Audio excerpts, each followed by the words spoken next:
Dalam nama Bapa, Putra, dan Roh Kudus. Amin.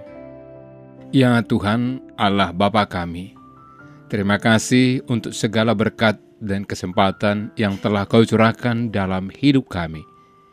Pada kesempatan ini, kami datang menghadap di Kau untuk memohon berkat-Mu dalam mendengarkan firman-Mu. Kami percaya firman-Mu adalah pelita dan cahaya bagi kehidupan kami, umat-Mu. Karenanya Tuhan, tenangkanlah hati kami, bukalah hati dan pikiran serta telinga kami, dan penuhilah diri kami dengan sabda-Mu. Semoga dengan mendengarkan dan merenungkan firman-Mu hari ini, kami menjadi pribadi yang bertindak sejalan dengan kehendak-Mu. Demi Kristus Tuhan dan pengantara kami. Amin.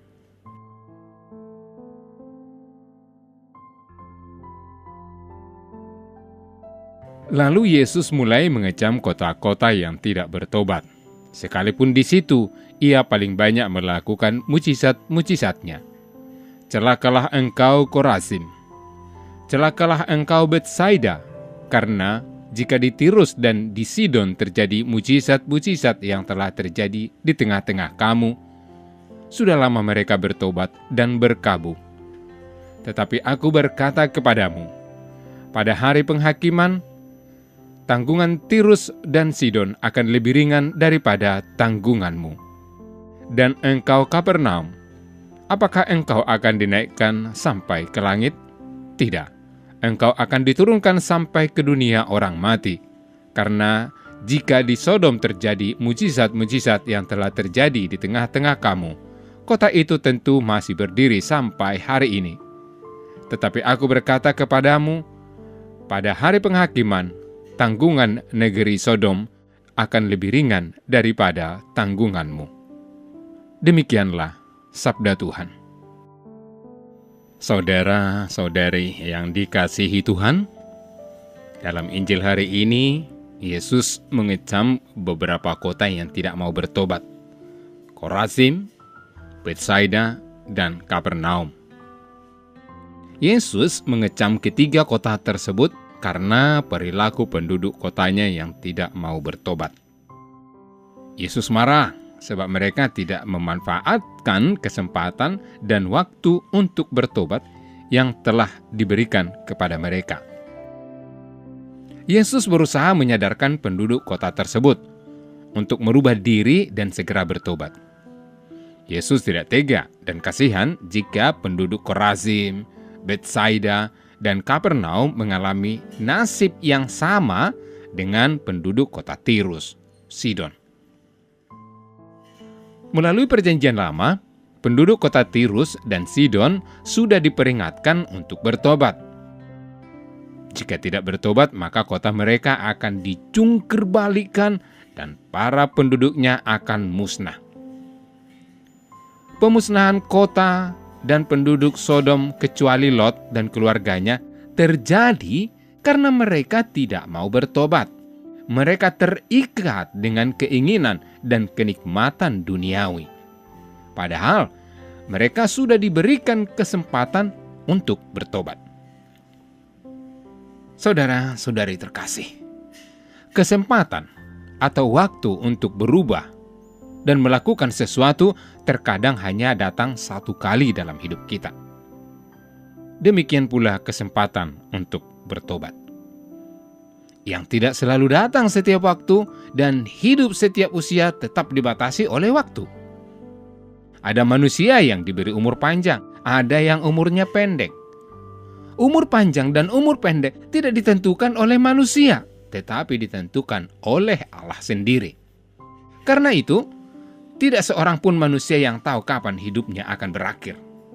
Kenyataan bahwa manusia tidak mengetahui batas umur sesungguhnya menolong kita untuk tetap bersikap waspada. karena pada dasarnya hidup kita begitu singkat. Saudara-saudari yang dikasihi Tuhan, Yesus tidak ingin kita kecewa dan menyesal karena tidak memanfaatkan kesempatan yang ada untuk hidup sebaik-baiknya. Allah mempunyai sifat yang baik dan penuh belas kasihan. Tetapi sifat Allah itu bertujuan memberi kesempatan kita untuk bertobat. Sifat belas kasihan Allah bukan bertujuan membuat manusia terus-menerus berbuat dosa. Hal yang sama terjadi dengan hubungan kita dengan orang lain. Terkadang kita tidak memanfaatkan kebaikan orang, baik orang tua, saudara, keluarga, sesama. Kita baru sadar bahwa kita telah menyia-nyiakan kesempatan yang baik saat orang-orang tersebut sudah tidak ada lagi. Saudara-saudari yang dikasihi Tuhan, Bapa di surga dengan penuh belas kasihan mencari anak-anaknya yang terhilang. Ia mencari dengan penuh kerinduan, bukan agar kita sekedar kembali kepadanya, melainkan agar kita kembali kepadanya dan menerima kekayaan yang disediakannya melalui Yesus Kristus. Kita semua masih punya kesempatan yang sama untuk berubah. Tuhan memberkati.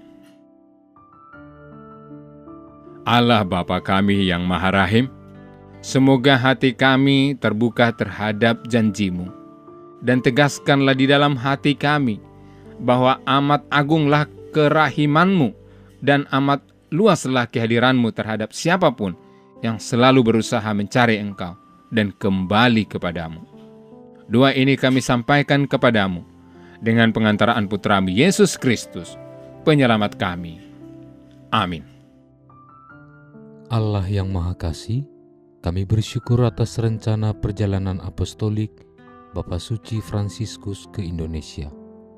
Semoga perjalanan ini menjadi pengalaman iman yang mempererat persaudaraan dalam keanekaragaman, memperkuat bela rasa kepada saudari-saudara kami yang miskin, lemah, tersingkir, dan menderita. Kami mohon kepadamu, berilah kesehatan yang baik bagi Bapa Suci, agar rencana kedatangannya menjadi berkat bagi gereja dan bangsa Indonesia. Semoga kehadirannya membawa sukacita Injil dan membangkitkan pengharapan bagi terciptanya kerukunan, kedamaian, dan kebaikan bersama.